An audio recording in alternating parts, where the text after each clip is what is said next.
Good evening, Texas 30. My name is Kendall Locke, and I'll be serving as tonight's moderator. Thank you for joining our live, interactive Tele-Town Hall event. Our office hosts these events as an opportunity for you to hear directly from your Congresswoman, Congresswoman Jasmine Crockett, and to provide a space for you to engage with our office. This evening, you'll get an update, a first-hand update from Congresswoman Crockett on the current state of Congress, an overview of an exciting new initiative that just launched in our district, ARPA H. Learn more about some of the positive changes coming to Social Security recipients, and much more. As I mentioned, this is an interactive event, and we would love to hear from you. We'll be taking as many questions as possible, time permitting. If you have a question, you can press star 3 on your phone keypad at any time, and you will be placed in line to speak with a member of our team. They'll take down your name and your question. If you are streaming the event via our website, you can simply type your name and question below the stream player. If, for whatever reason, we're not able to address your question live, please feel free to leave a voicemail after the event. Send us an email at tx30.crockett@mail.house.gov or call our office at 202-225-8885.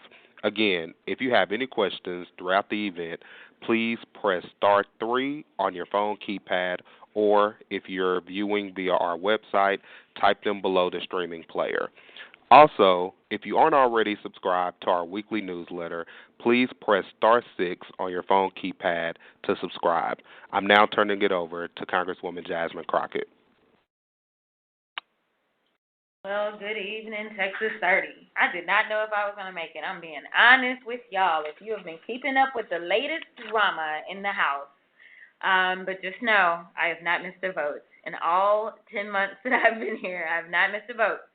So, first of all, let me say thank you so much for taking the time out of your schedule to join me for my third Tele-Town Hall. This is your Congresswoman, Jasmine Crockett, and I proudly represent you in the United States Congress. We're living through a moment of international crisis, and my colleagues on the Republican side of the aisle have just elected a speaker after 3 weeks of being without one. Nevertheless, and this has never happened, just to be clear. But we do have a new speaker. Unfortunately, he has less than a decade of experience in Congress. He has introduced legislation to impose a national abortion ban and also voted to overturn the 2020 election. So not necessarily the best guy. But even in this moment of chaos, I want you to know that I'm continuing to work to put our community first, securing federal funding for our economy, food systems, schools, hospitals, public services, and more. To start, I'll give you an update on my work and what I'm doing to ensure that our government stays open and fully funded this year, and give you a peek behind the scenes on how I'm fighting for you in big ways as well as small. Of course, we are approaching another shutdown deadline. In fact, I am supposed to be in the district for the next 2 weeks. Something tells me that I'm not going to be in the district because we are approaching that deadline, and we wasted 3 weeks as Republicans wanted to fight over who was going to win their popularity contest. And so we've not been actually moving on the legislation that we need to move on, which is our appropriations bill. So the deadline is November 17th. If for some reason we do not get through the rest of the appropriations bills, which I believe we've only gotten through 3 or 4, and all of them are dead on arrival in the Senate because they are cynical bills. So they will not see the light of day, which is a good thing. But either way, we have a total of 12 appropriations bills. We still have a lot of work to do.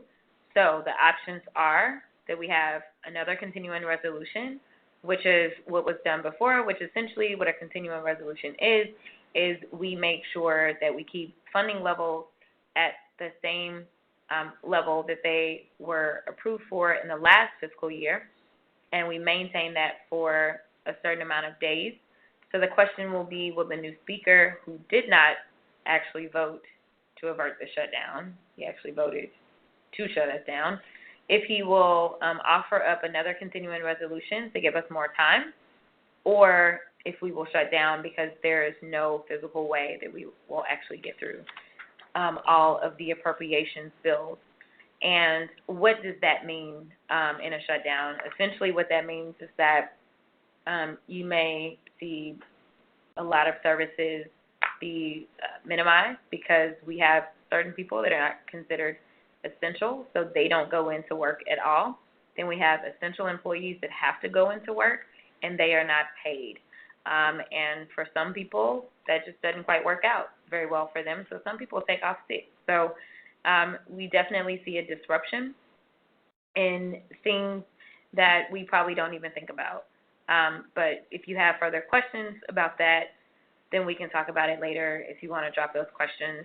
But I wanted to make sure that I got that information out to you because that is the next looming deadline. But I do want you to know, just like I remain steadfast and stayed in D.C. And was going to be present for every speaker vote, and I've been present for every other vote that we've had on the floor. I will be present. I will do everything that I can to even shame my colleagues on the other side of the aisle if necessary, as well as I have studied the last shutdown and what it took to actually finally end that shutdown and have some of those conversations. So that's enough on the shutdown. Now that we have a speaker, it's time for us to talk about the Israel-Hamas war. And I have a lot of notes from my team, and I'm not about to read any of them. So let me just be real clear about this. I know that there's been a lot of concern about the fact that we are losing innocent lives in the region as a whole. I am concerned about this. Those of you that know anything about me know that I'm a civil rights lawyer at heart. It is my practice of law, and it is my fight for those that have historically been less voiceless that left me to decide that that led me to decide that I needed to do more in general. I want you to hear that history if you are unaware of that history so that you can understand how I operate and where my moral compass stands, and to be clear that my moral compass is completely in check. So in August, I had an opportunity with the majority of my freshman Democratic colleagues to travel to Israel. I actually did a lot of international travel. I took a lot of meetings, and while it may sound fun and glamorous, it's anything but. A lot of people were unaware that there has been a conflict that has existed in that region for decades. There have been wars and fights for centuries over this particular land. And essentially what we have is two things that are going on right now. We have a fight that is continued on. It's just a matter of how exuberant that fight is or isn't at different times. And then we have an actual terror attack that took place. So in this moment, the catalyst in this exact moment was a terror attack by Hamas. We have Hamas, we have Hezbollah, and we do have some of the jihad. And when I say this, I'm not telling you what somebody else told me. I'm telling you what I know, what I've seen with my own two eyes. I had an opportunity to actually travel to the Gaza Strip, go to the West Bank, go to the Syrian border. I've seen all the areas, and I also was in a tunnel, one of 6 tunnels that had been dug by Hezbollah in an attempt to surprise and attack Israel. And in coming out of the one tunnel that they kind of left to allow us to kind of see like how dedicated some of these groups are. I mean, this was like a Shawshank Redemption like experience to see like that people dug through rock in this very kind of strategic and creative way. And when we got out of that tunnel, there was someone right across the border from Hezbollah that was taking pictures of all of us. I was concerned because my mom was actually there with me. I have pictures. I have not shared pictures of that trip. Now that we have a speaker and now that it's time to have a conversation about where we go from here, I am going to start to communicate via social media with pictures documenting that I've been in the region. I was able to meet with the Prime Minister. I was able to meet with the leader of the opposition party, the Peace, as well as meet with the Prime Minister for the Palestinians. It was an eye-opening experience, and I did not know that so quickly I would have to have an in-depth conversation around what's going on. So let me be clear. I am not for anyone killing innocent people. I don't care who you are. It's kind of just a line in the sand for me. I am not for the loss of any innocent life. Any innocent life. And so while I know that there are people that have wanted the administration to utter a certain phrase, the president has been clear that he does not expect for international law to be violated. What that does is it gives the license to go after bad guys while saying, hey, do not hurt the good people. We know that that has not been the case. But what I want everyone to pay attention to is the actions or the lack thereof. We are trying to manage, as I started this off by saying that I traveled to Israel, but I also traveled to another 6 or 7 countries maybe. I need y'all to understand how fragile our democracy and modern-day democracies around the world are right now. I am very concerned about this particular conflict. I am very concerned about the potential of this becoming a lot bigger thing.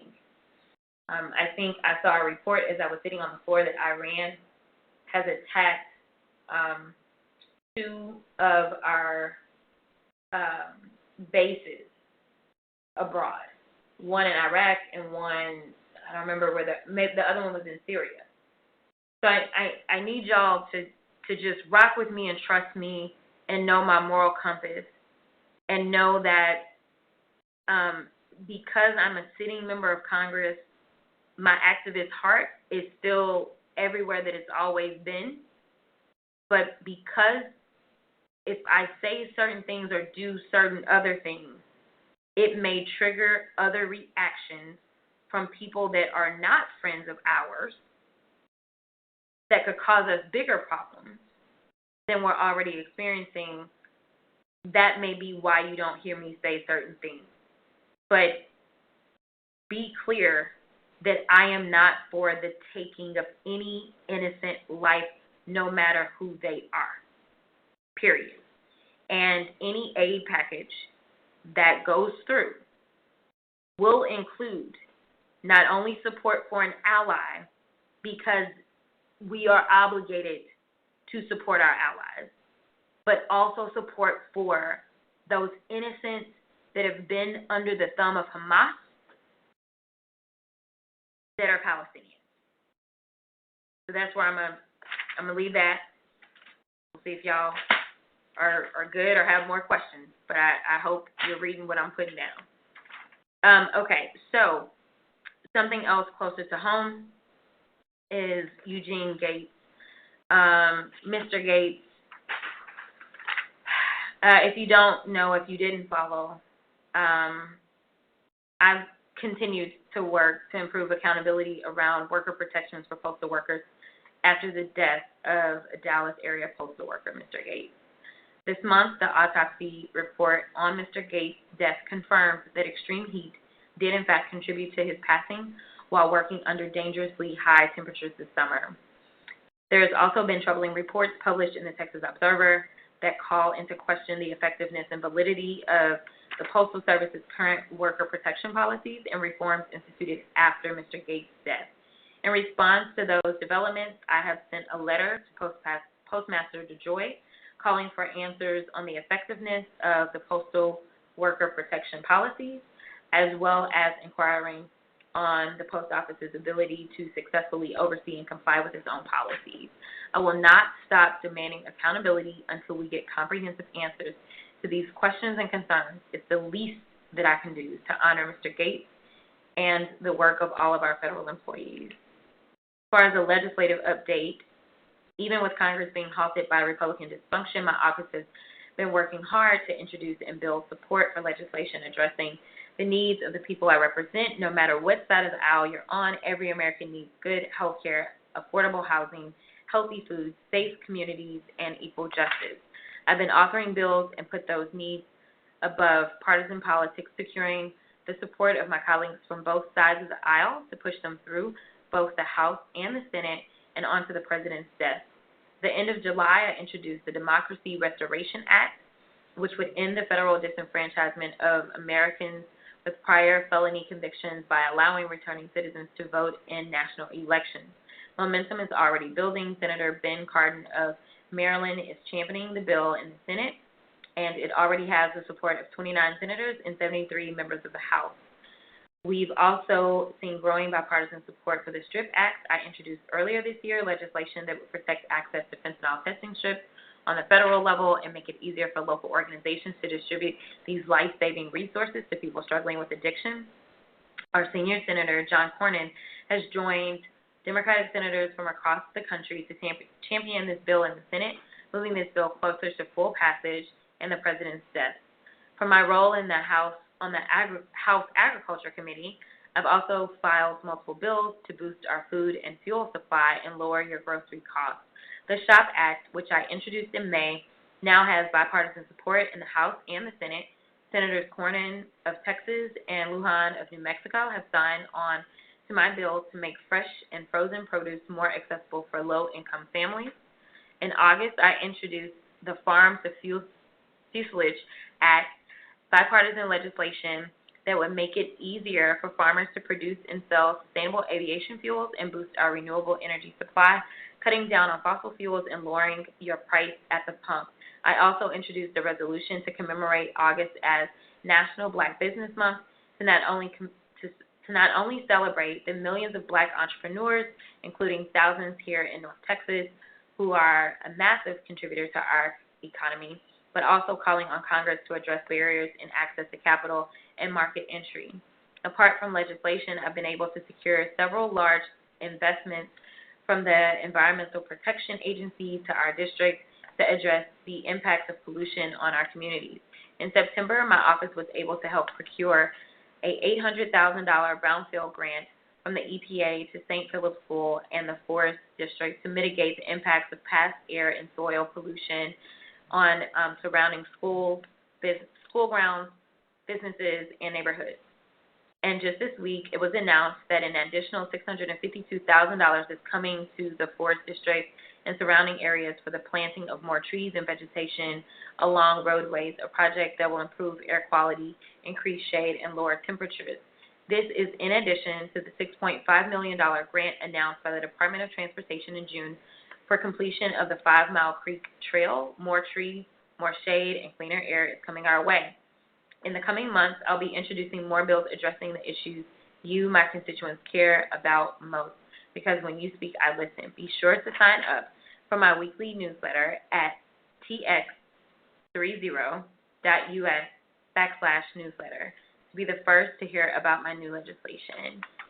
Student loan repayment. This month also marked the resumption of student loan repayments for millions of Americans, including many here in Texas starting.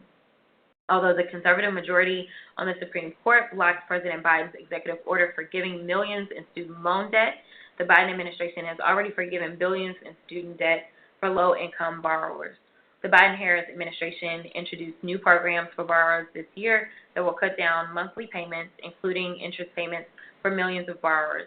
The Biden-Harris administration SAVE plan will decrease monthly payments by increasing the income exemption from 150% to 225% of the poverty line. It also eliminates 100% of the remaining monthly interest for both subsidized and unsubsidized loans after you make scheduled payments. This plan can significantly decrease your monthly payment amount so you'll get out of debt faster. You can find out if you're eligible for the SAVE plan by visiting tx30.us/save. Now, as we talk about upcoming events, outside of supporting and drafting smart legislation that puts North Texas first, I'm also looking forward to getting back home to Dallas and the people I'm honored to serve. My district staff and I are hosting events across Texas 30 so we can speak directly to you and hear about what your needs are from us. To talk more about upcoming events, I'm going to pass this off to my Deputy Chief of Staff, Kendall Locke. Thank you, Congresswoman. As we near the end of the year, our office has several upcoming events that we'd love for you to join us for. Next week on Tuesday, October the 31st, from 5 p.m. to 7 p.m., feel free to join our team at 4 Oak Cliff as we provide a safe and fun way for you to celebrate Halloween. There will be fun for the entire family as we provide resources from different community organizations, lots of candy, and much more. On Saturday, November the 4th, from 9 a.m. to 1 p.m., we're partnering with the Dallas County Clerk and the Dallas Passport Agency for a passport fair. Whether you need a new passport, a passport renewal, or assistance with a pending application, our team will be available to assist. On Saturday, November 11th at 9 a.m., we'll honor veterans across Texas's 30th Congressional District at our Veterans Day Resource Fair. During this event, you will have the opportunity to meet representatives from the Department of Veteran Affairs, the VA, and learn more about the new PACT Act law. Plus, breakfast will be served. This is just a glimpse of what our office has planned over the next couple of months. For more information on our upcoming events, please visit crockett.house.gov. Again, crockett.house.gov, and click the Events tab. Remember, if you have a question for the Congresswoman, please press *3 on your phone keypad, and you'll be placed in line to speak with a member of our team who will take down your name and question. Turning it back to you, Congresswoman.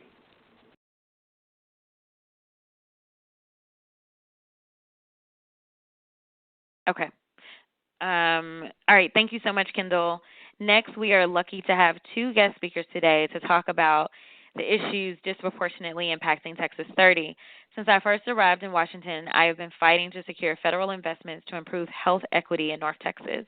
Last month, I was thrilled to announce that federal investment is on its way after months of tireless efforts. Y'all have no idea.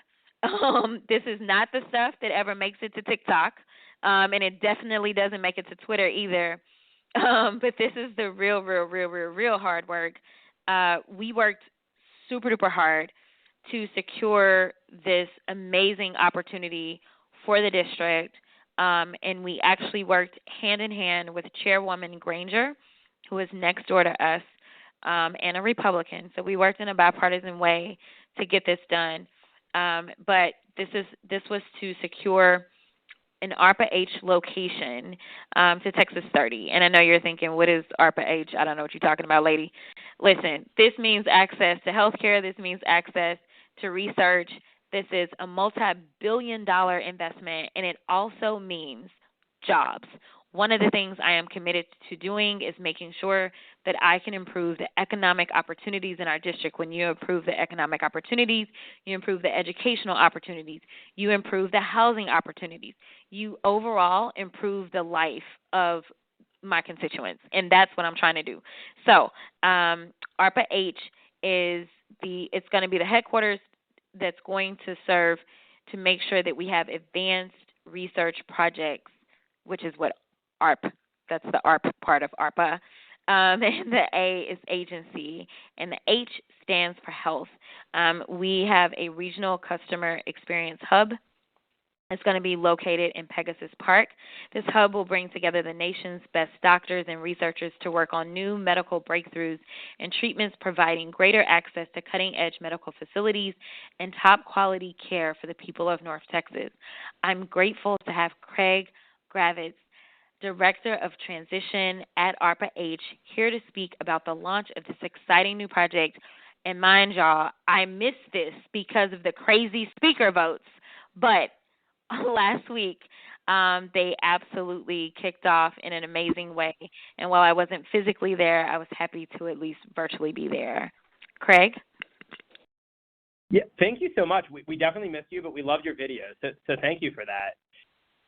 So really excited to talk to everybody. So as the Congresswoman mentioned, I am the Director of Transition for a research project agency. So what does transition mean? It means that we want to get the technical innovations that we build into the hands of people so that it actually improves lives. And so there are basically two tracks you need to really understand what our agency does. So one, there's this sort of science and technical track. Right now, we're developing programs to help people in their everyday lives. And I'll just give you an example of the first program that we launched. So this is a program called Nitro, which is all about, what if joints could heal themselves? And so, we have this wonderful program manager, Dr. Ross Urich, who's building this technology right now, funding various entities, throughout the country to really make this possible. But the science can't just happen and just, sit on a shelf somewhere. In order for it to help all of you, it has to get to all of you. And so my job is to understand the different considerations, taking a program like Dr. Urich's and getting it. So my theory of the case is that there's essentially three ways that a technological innovation, helps people. So one is the technology itself. It has to exist. It has to be real. Certain things sound like science fiction, and they are. And then certain things that we're working on, if we can prove it, become science fact. That's the technology. Another piece of it is the market viability. So this is there a business model for this wonderful technical innovation? Will there be, some way that it can exist in the marketplace? Is it safe and effective? Can it obtain regulatory approval and reimbursement? So that's the market side. And then there's a part that Dallas that we're so excited to work with, and frankly, it's the part that's most important to me, and that's the people. And so in order for a technological innovation to really get out into the marketplace, even if there's a business model, and even if the technology works, people have to trust it, right? We have to make sure that we're being very transparent in everything that we do. We need to make sure that we're co-designing with people to make sure that we're solving problems that actually matter to them and their families.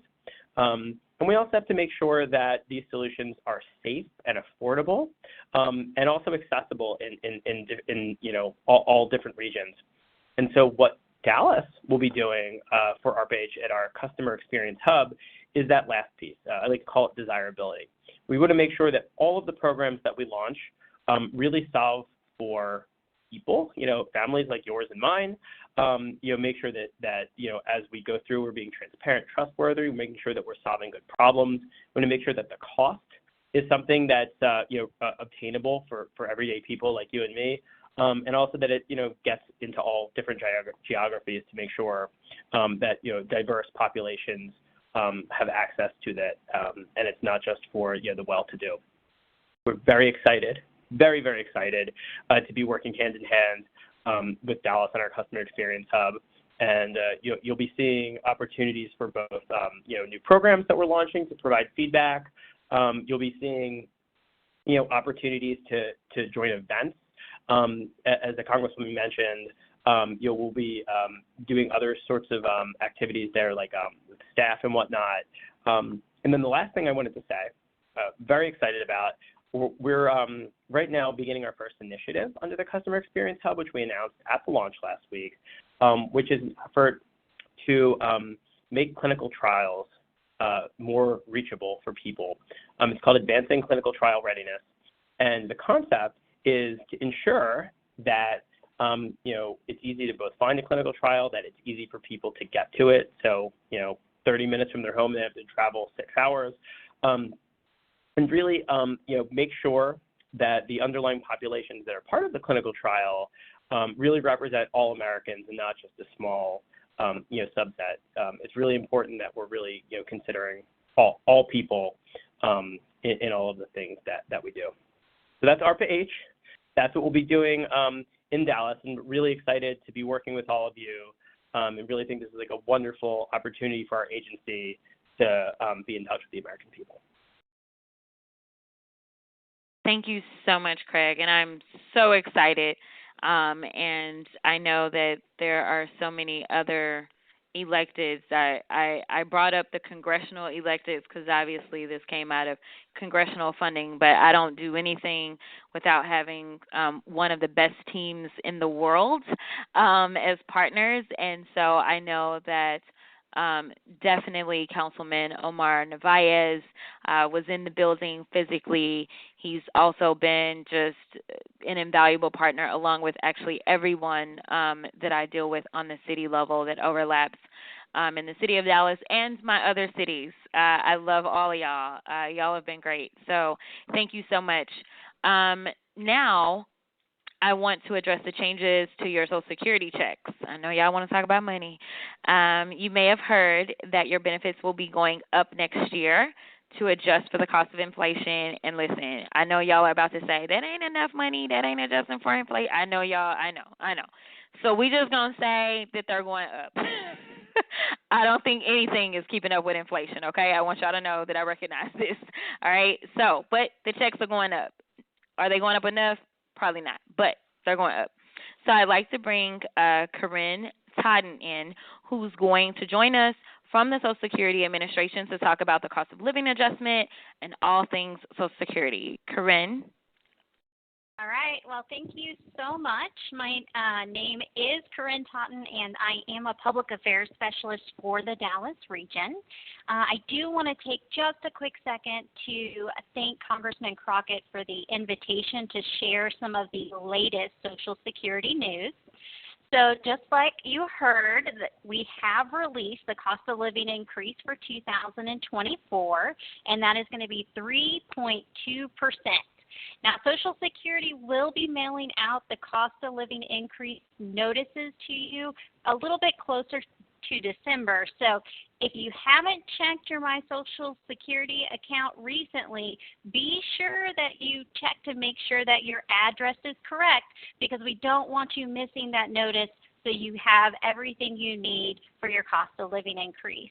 Some other updates for 2024 are the earnings limitation for someone that's under their full retirement age will be $22,320 a year in 2024, and the year you turn full retirement age, that amount jumps up to $59,520 when we hit 2024. The SSI federal payment standard is increasing from $914 that it was in 2023 to $943 in 2024.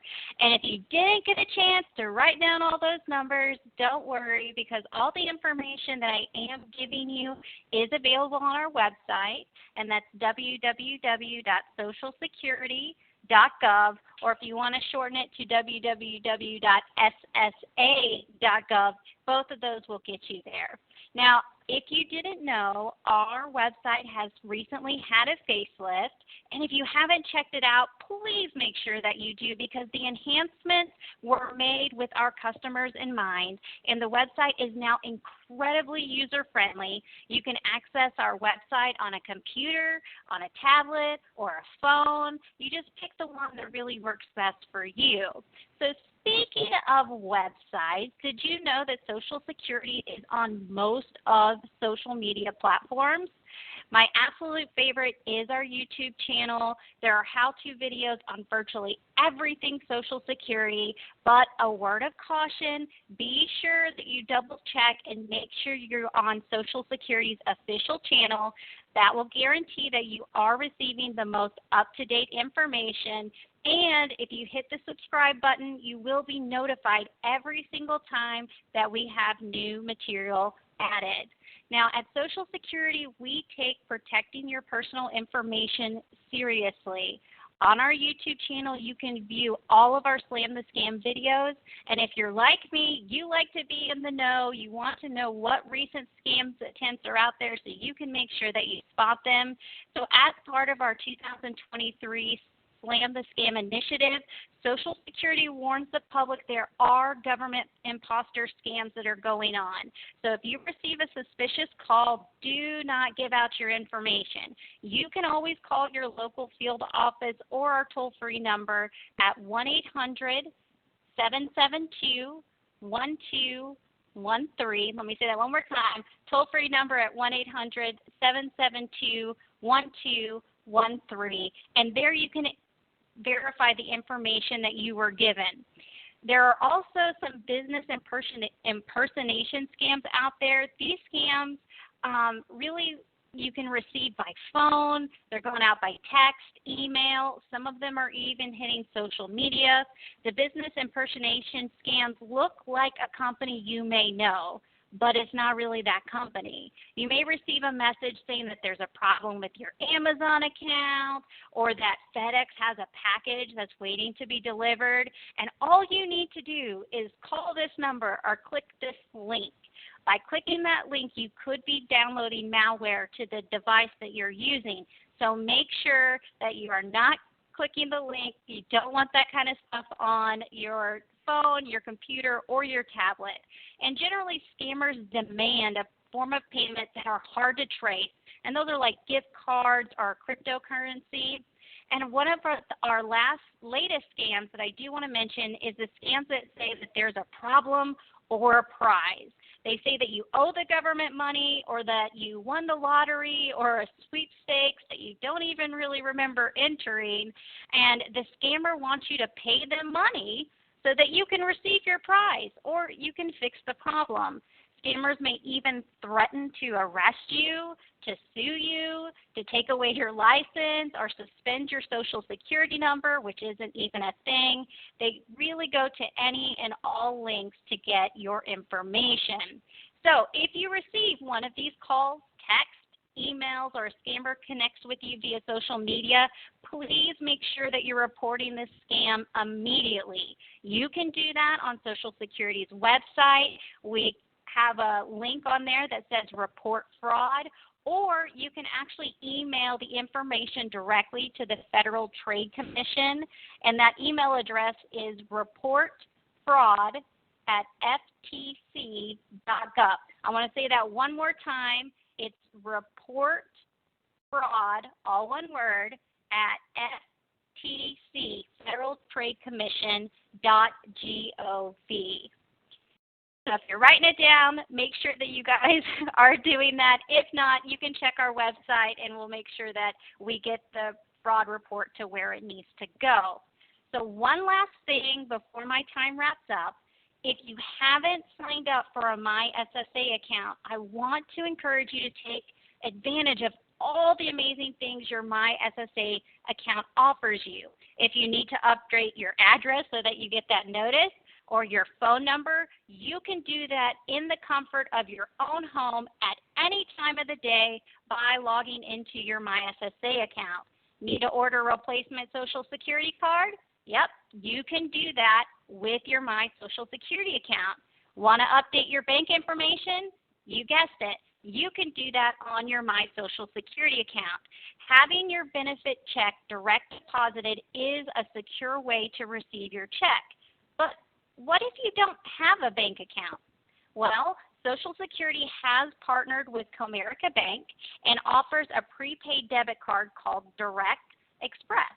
With Direct Express, you can access your benefit payment without a bank. Social Security electronically deposits your funds directly into the prepaid debit card account, and then those funds are available on your payment date. Direct Express has no enrollment fee or a minimum balance requirement to open or use the account. Signing up is quick and very, very easy. All you have to do is call SSA's toll-free number at 1-800-772-1213. Again, that's 1-800-772-1213. And if you'd like more information, you really want to take a look at the Direct Express card, don't worry, just visit our website. We have all sorts of information on there about what Direct Express really is.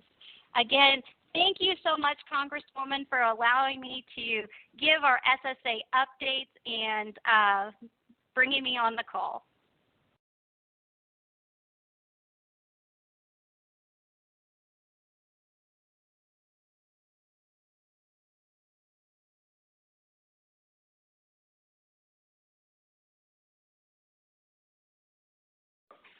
Okay.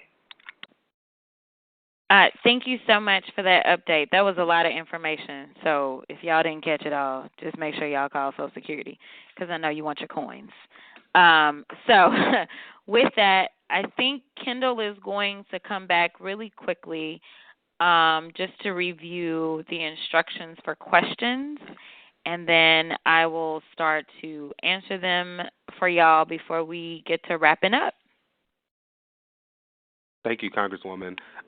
So again, if you have any questions, please at this time press *3 on your phone keypad. You'll be connected to a member of our team, and from there they will take down your question, and time permitting, we will try to address it. Congresswoman, our first question comes from Brent, who is in Duncanville. His question is, what do you think of the new Speaker of the House? Woo! So you decided to start with a loaded question, Brent. Listen, there is, I had never heard of the guy, seen him, met him until today. I was a part of the escort committee, and there's a couple of things there's a lot to say about him. Interestingly enough, the makeup of his district is not that much different from our makeup. So how he became the member for the district is one of those things that I'm scratching my head about and going to do a deeper dive on.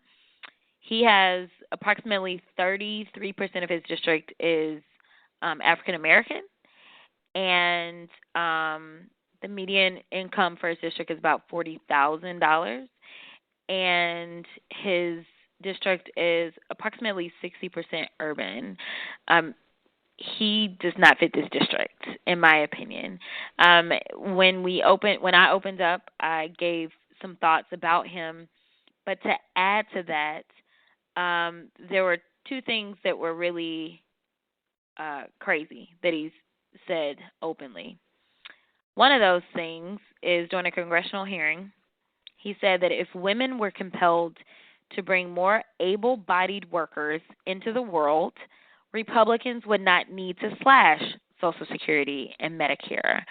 That is his justification for why women should not have access to the reproductive health that they need, is so that we can have more people to pay into Social Security and Medicare. I guess he's not doing the math on the fact that one day those people will need to receive those benefits too, but nevertheless, that is his rationale. He also decided to chime in a hearing as it relates to reparations.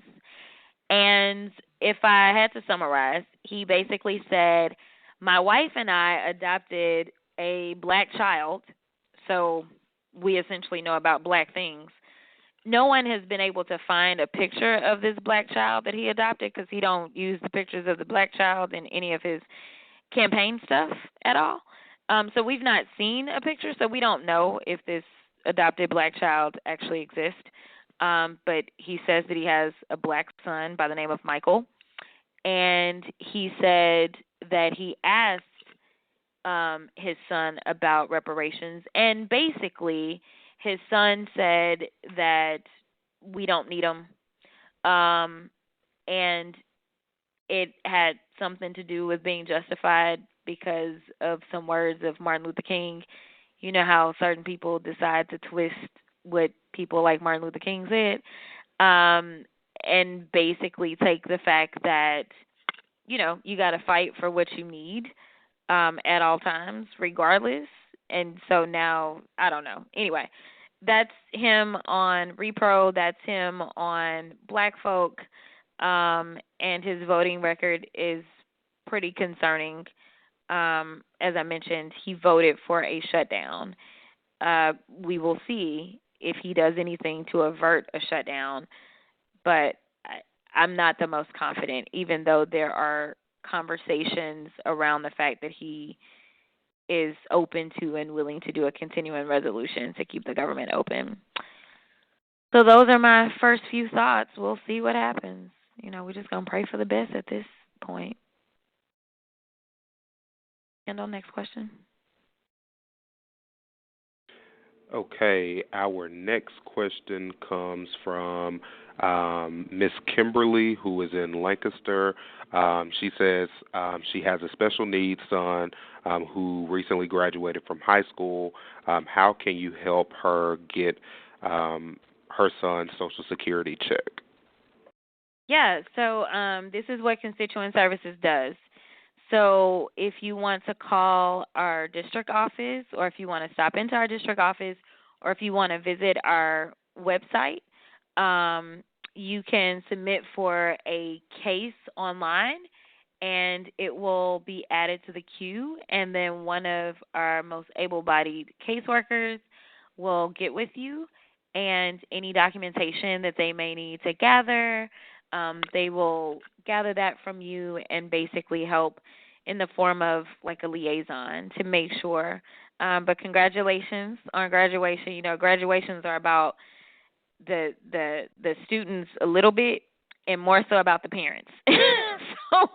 so congrats to you on the graduation, and please contact our office, and someone on our team will make sure that we help y'all out with getting those benefits.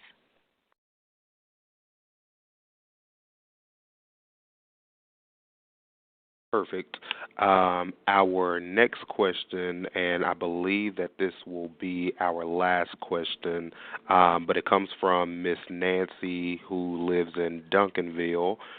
She says that she can't take disability due to her working for a school district. She wants to know, what can you do for seniors? I don't know if I fully understand. It sounds like we're talking about how can we increase her income, maybe.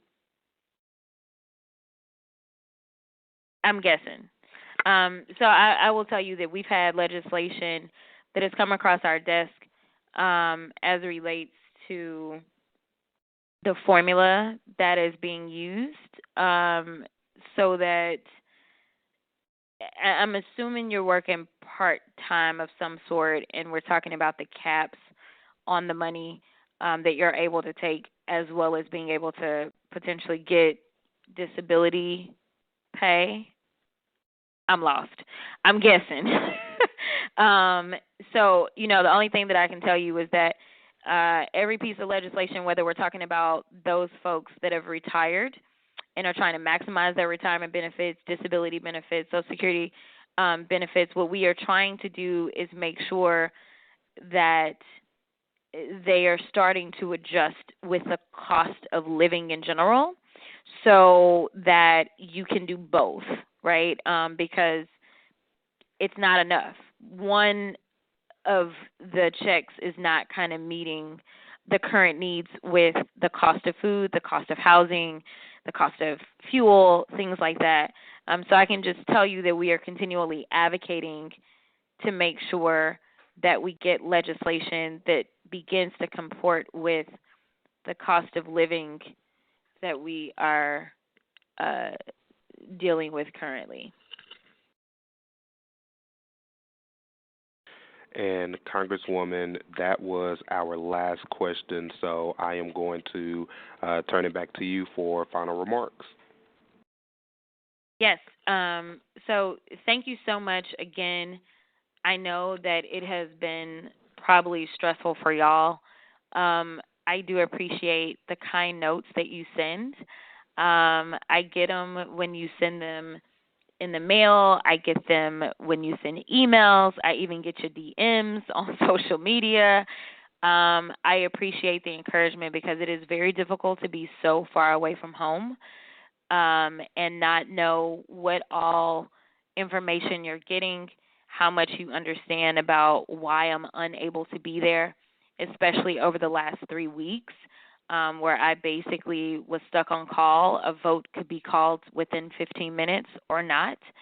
And I wasn't able to leave. I was just paralyzed here, even though I could have been a lot more productive being in the district, doing more tours, finding out on the ground really what the bulk of the issues are, and really continuing to make sure that we're advocating for the funding that is needed to really maximize your everyday lives.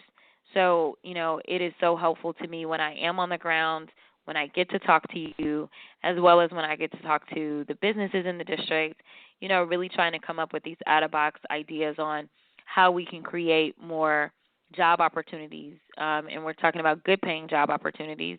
One of the ribbon cuttings that I was able to do was for a box. It's a recycle box manufacturing plant that is in Cedar Hill, and no one there makes less than six figures.